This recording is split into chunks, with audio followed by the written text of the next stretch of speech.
أعوذ بالله من الشيطان الرجيم بسم الله الرحمن الرحیم۔ سورة المؤمن، رکوع نمبر 6۔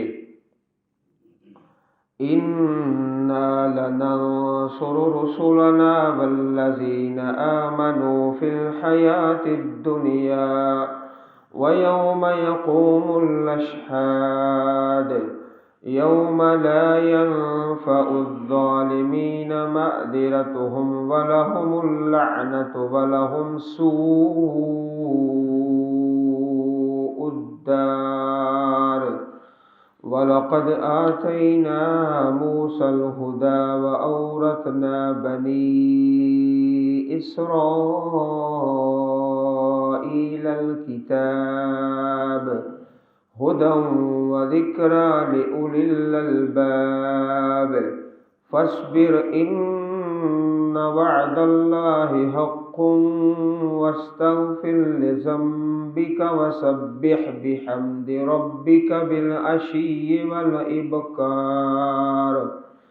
إن الذين يجادلون في آيات الله بغير سلطان أتاهم إن في صدورهم إلا كبر ما هم ببالغيه فاستعذ بالله إنه هو السميع البصير۔ لخلق السماوات والأرض أكبر من خلق الناس ولكن أكثر الناس لا يعلمون۔ وما يستوي الأعمى والبصير والذين آمنوا وعملوا الصالحات ولا المسيء قليلا ما تتذكرون۔ إن الساعة لآتية لا ريب فيها ولكن أكثر الناس لا يؤمنون۔ وقال ربكم ادعوني أستجب لكم إن الذين يستكبرون عن عبادتي سيدخلون جهنم داخرين۔ سورة المؤمن، سورت کا رکوع نمبر 6، پارہ نمبر 24، پارے کا رکوع نمبر 11۔ گزشتہ رکوع کے اندر کفار کی دعا کا ذکر کیا اور اس رکوع میں بھی دعا کا ذکر آئے گا، اور یہی اس سورہ مبارک کا مرکزی عنوان ہے الدعا۔ دعا جو ہے ایک عبادت ہے، صرف اللہ رب العزت سے ہی دعا کی جائے۔ تو پہلی آیت کریمہ میں نصرت اور مدد، انا لننصر رسلنا، بے شک ہم اپنے رسولوں کی مدد کرتے ہیں، والذین آمنوا، اور وہ لوگ جو ایمان لائے، فی الحیات الدنیا، دنیا کی زندگی میں بھی اللہ کے رسولوں اور ایمان والوں کی مدد ہوتی ہے۔ وَيَوْمَ يَقُومُ الْأَشْهَادُ، اور اس دن بھی جب گواہ کھڑے ہوں گے، اس سے مراد یوم القیامہ، قیامت کا دن ہے۔ اللہ رب العزت کی طرف سے جو مدد آتی ہے اس کے پھر کئی طریقے ہیں۔ ایک مدد تو یہ ہے کہ اللہ تعالیٰ اپنے رسولوں کو اور ایمان والوں کو حق پہ ثابت رکھتا ہے، حق پہ استقامت نصیب ہوتی ہے، حق پہ قائم رکھتا ہے۔ یہ ایک بہت بڑی مدد ہے۔ جس طرح ارشاد باری تعالیٰ ہے ان الذين قالوا ربنا الله ثم استقاموا تتنزل عليهم الملائكة ألا تخافوا ولا تحزنوا وابشروا بالجنة التي كنتم توعدون نحن أولياؤكم في الحياة الدنيا وفي الآخرة، ہم اللہ کے بندوں کے ساتھ ہیں، دنیا میں بھی اور آخرت میں بھی ان کی مدد ہے۔ ایک مدد کیا ہے؟ حق پہ قائم رکھنا، ثابت قدم رکھنا، اور دوسری مدد ہے دلیل اور برہان۔ دلیل اور برہان جو ہے اللہ کے رسولوں کے پاس ہوتی ہے، اور ایمان والوں کے پاس دلائل ان کے بڑے مضبوط اور پختہ ہوتے ہیں۔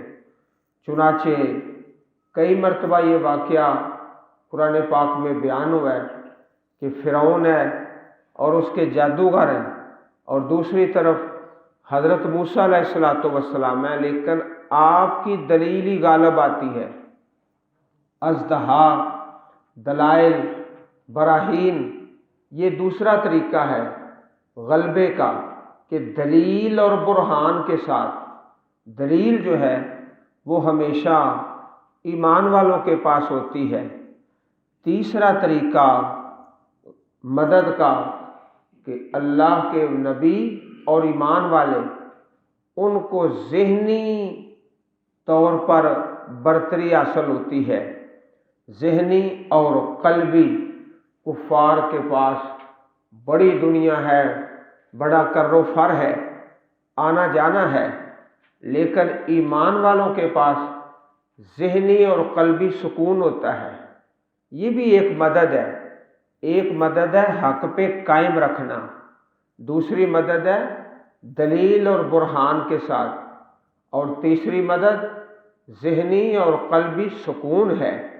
چاہے کفار کے پاس کتنی ہی دنیا ہے، لیکن ایمان والوں کے دل میں سکون ہے اور ذہن کے اندر اطمینان ہے۔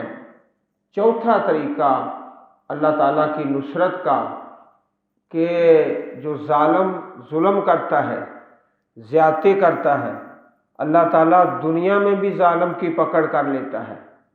چنانچہ قوم عاد ہے، قوم سمود ہے، اور بہت سی قومیں ہیں جن کا ذکر قرآن کریم میں ہے کہ انہوں نے ظلم اور زیادتی کی تو اللہ تعالیٰ نے ان کی پکڑ فرما لی۔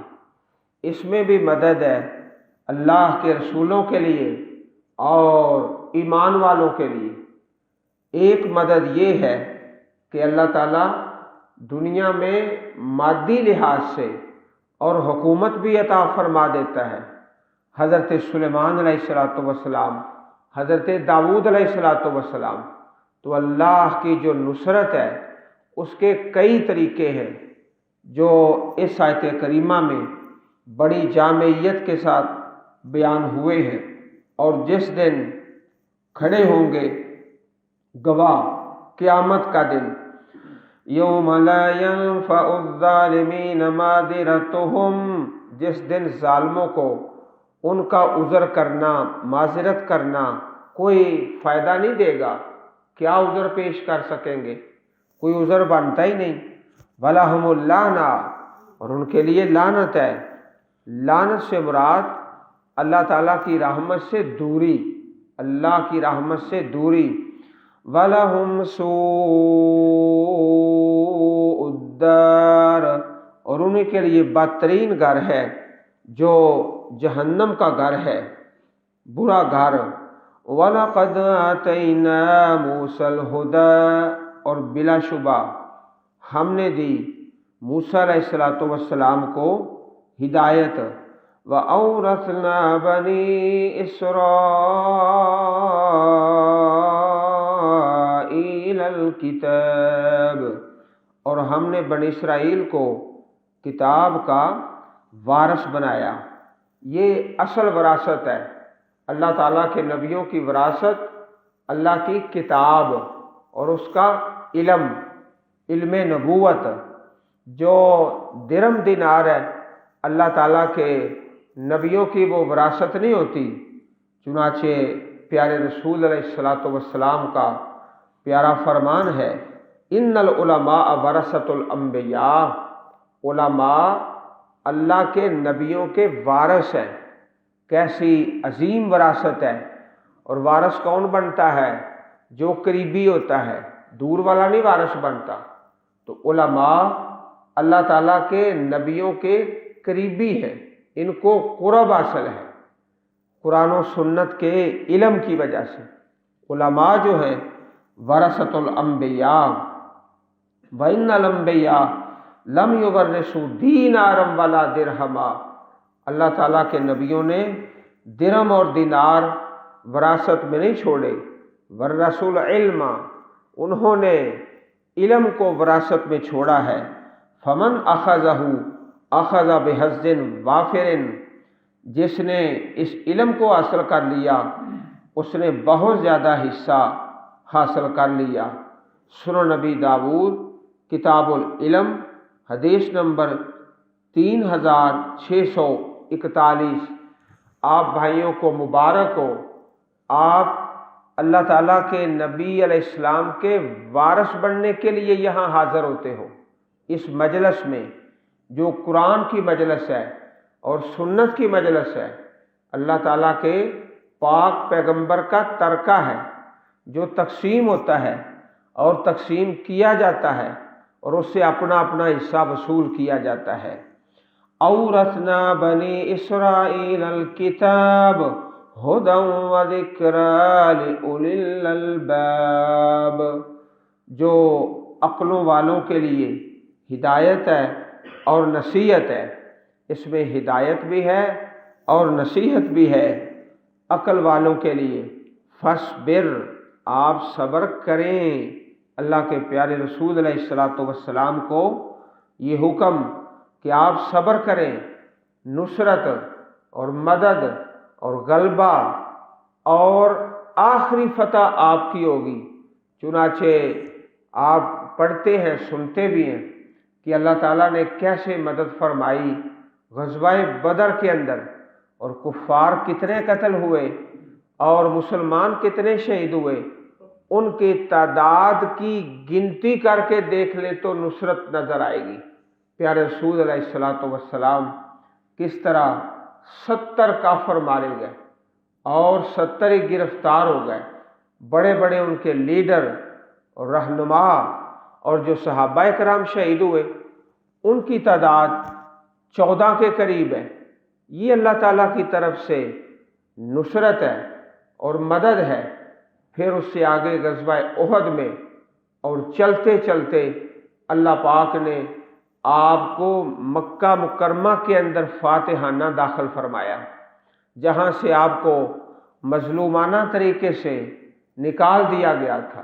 اللہ تعالیٰ کی نصرت اور مدد آتی رہی۔ فرمایا تم صبر کرو، ان وعد اللہ حق، بے شک اللہ کا وعدہ حق ہے اور سچ ہے، آ کے رہے گا۔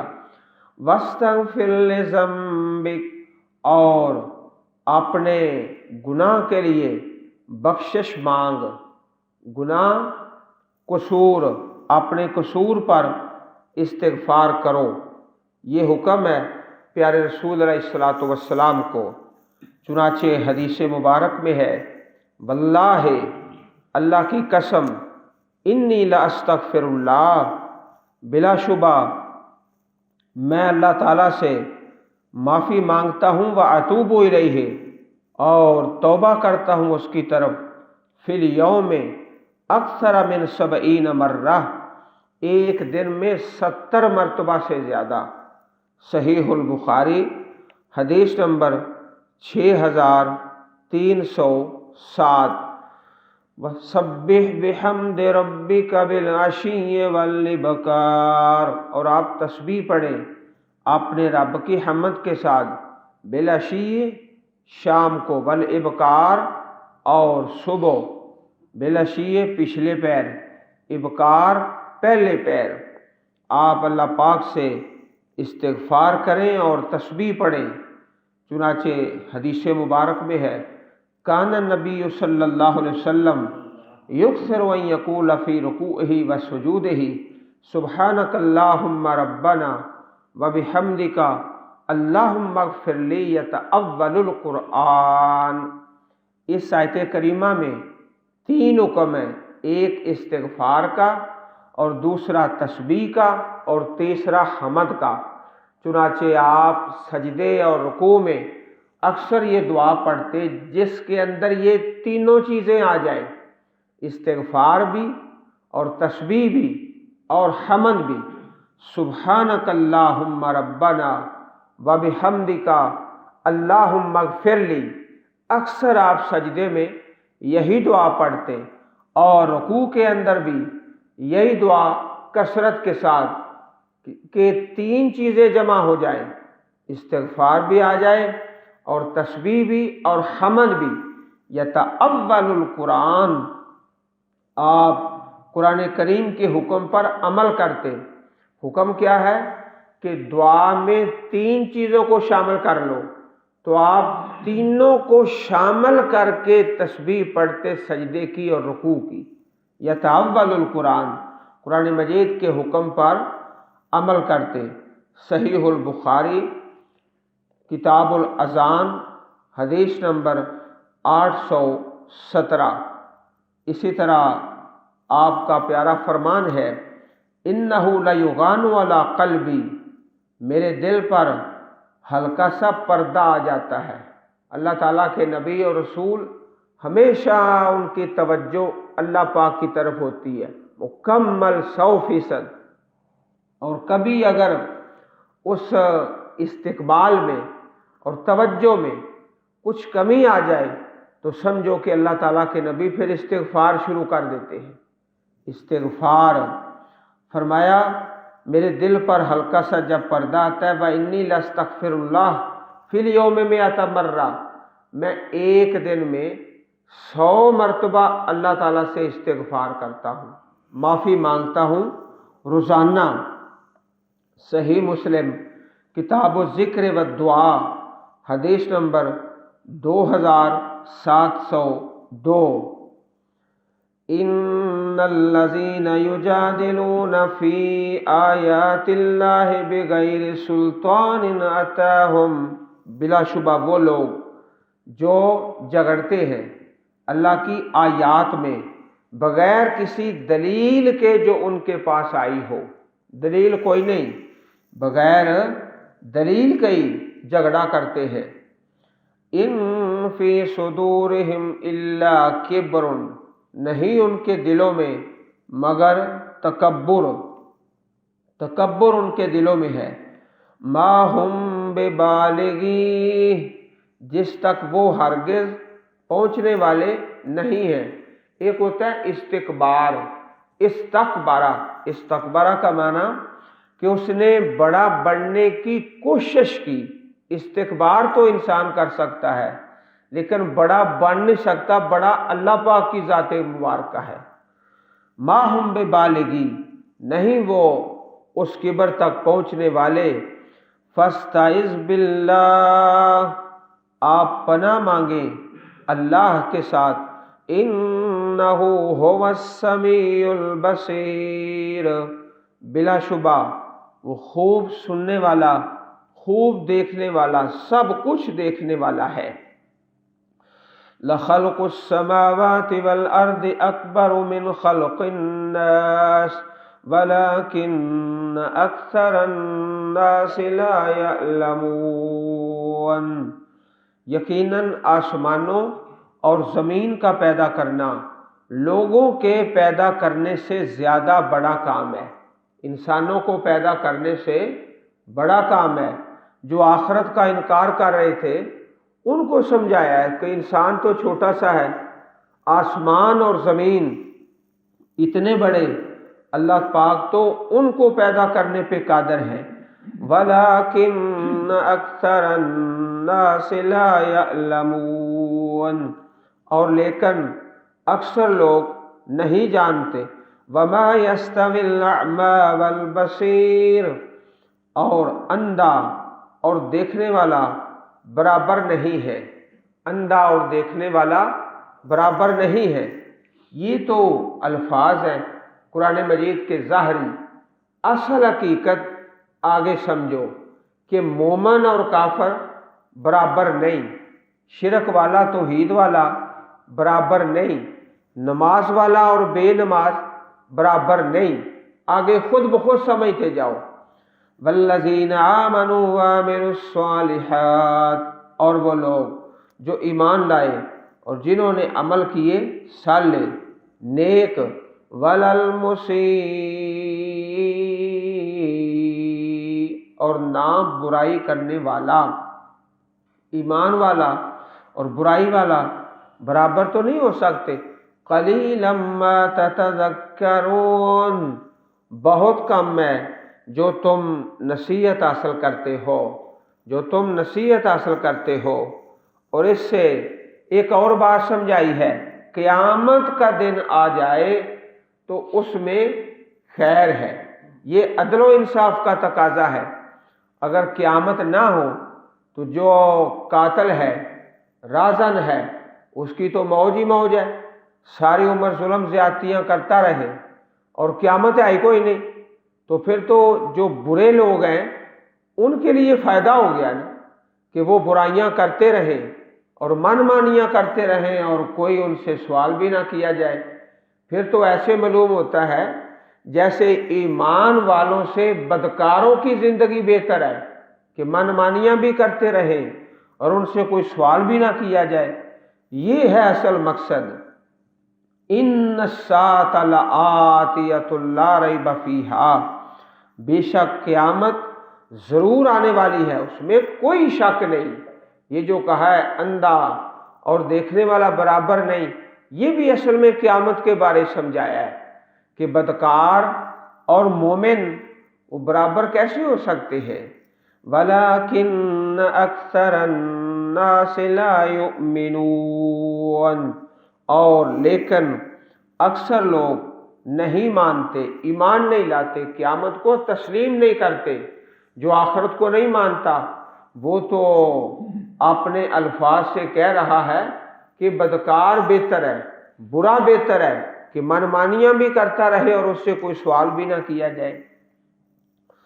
وَقَالَ رَبُّكُمُ ادْعُونِي أَسْتَجِبْ لَكُمْ إِنَّ الَّذِينَ يَسْتَكْبِرُونَ عَنْ عِبَادَتِي سَيَدْخُلُونَ جَهَنَّمَ دَاخِرِينَ۔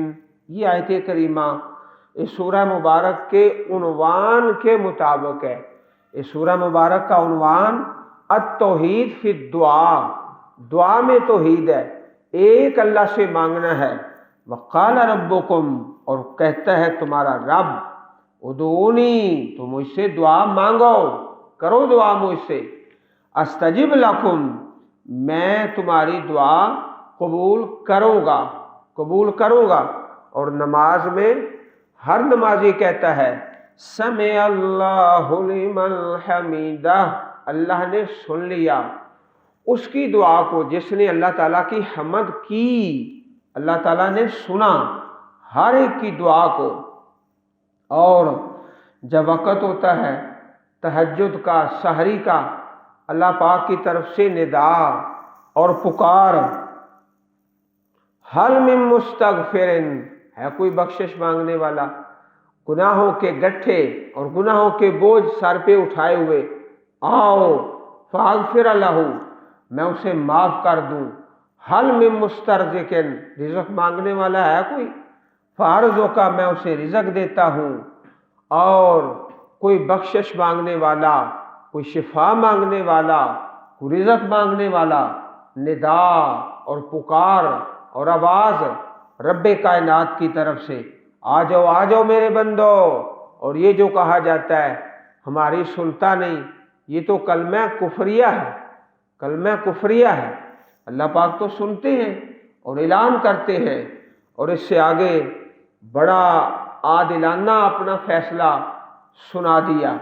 ان الذین یستکبرون عن عبادتی، بے شک وہ لوگ جو تکبر کرتے ہیں میری عبادت سے۔ پہلے کیا حکم دیا؟ دعا کا، پھر کہا عبادت سے۔ معلوم کیا ہوا کہ دعا ہی عبادت ہے، دعا عبادت ہے۔ جو میری عبادت سے تکبر کرتے ہیں، مجھ سے نہیں مانگتے، سیدخلون جہنم داخرین، عنقریب ذلیل ہو کر جہنم میں داخل ہوں گے، ذلیل ہو کر جہنم میں داخل ہوں گے۔ اب حدیث پاک میں آتا ہے کہ انسان جو دعا کرتا ہے ہر دعا قبول ہوتی ہے، اور اس کے قبول ہونے کی 3 صورتیں ہیں، 3 شکلیں ہیں۔ ایک صورت تو یہ ہے کہ جو مانگا وہی مل گیا۔ دوسری صورت یہ ہے کہ آئندہ مستقبل میں آنے والی کوئی مصیبت ہے، کوئی بیماری ہے، کوئی مشکل ہے، اللہ تعالیٰ اس دعا کی برکت سے اس آنے والی مصیبت کو ٹال دیتا ہے۔ پتہ ہی نہیں ہوتا کوئی مشکل آ رہی ہے تو اللہ تعالیٰ اس کو ٹال دیتے ہیں۔ تیسری صورت یہ ہے دعا کے قبول ہونے کی کہ اللہ پاک اس دعا کو قبول فرما کے آخرت کے لیے ذخیرہ کر لیتے ہیں، آخرت کے لیے ذخیرہ، جو مانگا وہی مل گیا، اور دوسری شکل آئندہ آنے والی مصیبت کو ٹال دیا، اور تیسری صورت کے آخرت کے لیے ذخیرہ کر لیا۔ ہر دعا ہی قبول ہوتی ہے، لیکن اس کے قبول ہونے کی 3 صورتیں ہیں اور 3 شکلیں ہیں۔ اسی طرح پیارے رسول علیہ الصلوۃ والسلام کا پیارا فرمان ہے، الدعاء هو العبادہ، پکارنا ہی تو بندگی ہے۔ جامع ترمذی تفسیر القرآن حدیث نمبر 2969، اور حدیث مبارک میں ہے، یحشر المتکبرون یوم القیامہ امثال الذر فی صور الرجال، تکبر کرنے والوں کو قیامت کے دن چیونٹیوں کی طرح آدمیوں کی شکل میں اٹھایا جائے گا۔ شکل آدمی کی ہے لیکن اس کا وجود اور جسم چیونٹی کے برابر ہے، اٹھایا جائے گا قیامت کے دن۔ یغشاہم الذل من کل مکان، ان کو ہر طرف سے ذلت اور رسوائی ڈھانپ لے گی۔ فیساقون الی سجن فی جہنم یسمی بولسا، جہنم کی ایک وادی ہے جس کا نام بولس ہے، اس کے اندر ان کو ڈالا جائے گا۔ تعلوہم نار الانیار یسقون من عصارۃ اہل النار طینۃ الخبال، انہیں جہنم کی وادی بولس میں ڈالا جائے گا اور ان کے اوپر آگوں کی آگ چڑھ رہی ہوگی، غالب آ رہی ہوگی، اور جہنمیوں کے جسموں سے نکلنے والا لہو اور پیپ ان کو پلایا جائے گا۔ جامع ترمذی کتاب الرقاق حدیث نمبر 2492، اور اسی طرح حدیث مبارک میں ہے، انہ من لم یسأل اللہ یغضب علیہ، جو بندہ اللہ پاک سے نہیں مانگتا اللہ تعالیٰ اس پر ناراض ہو جاتے ہیں، غصے ہو جاتے ہیں۔ جامع ترمذی حدیث نمبر 3373۔ اور ایک شاعر کا شعر ہے، اللہ یغضب ان ترکت سؤالہ، اگر اللہ پاک سے نہ مانگو تو ناراض ہوتا ہے۔ وَتَرَ ابْنَ آدَمَ حِینَ یُسْأَلُ یغضب، انسان سے مانگا جائے تو ناراض ہوتا ہے۔ انسان سے سوال کرو تو دے یا نہ دے دونوں شکلوں میں ناراض ہو جاتا ہے، دے دے پھر بھی دل میں غصہ کرتا ہے، نہ دے پھر بھی غصہ کرتا ہے۔ وَتَرَ ابْنَ آدَمَ حِینَ یُسْأَلُ یغضب، اور رب کائنات کی شان کیا ہے، اللہ یغضب ان ترکت سؤالہ، نہیں مانگتے تو ناراض ہوتا ہے، انسان سے سوال کرتے ہیں تو ناراض ہو جاتا ہے۔ یہ فرق ہے۔ اس لیے عزیز بھائیوں، اس سورہ مومن کے اندر ایک تو اس مرد مومن کا جو خطاب ہے بڑا لمبا خطاب اور تقریر، اور ایک اس سورت کا جو مرکزی عنوان ہے التوحید فی الدعاء، ہم اپنے رب سے مانگتے ہیں، مانگتے تھے اور مانگتے رہیں گے انشاءاللہ، وہ ہماری نصرت فرماتا رہے گا۔ سبحان ربک رب العزت عما یصفون والسلام علی المرسلین والحمد للہ رب العالمین۔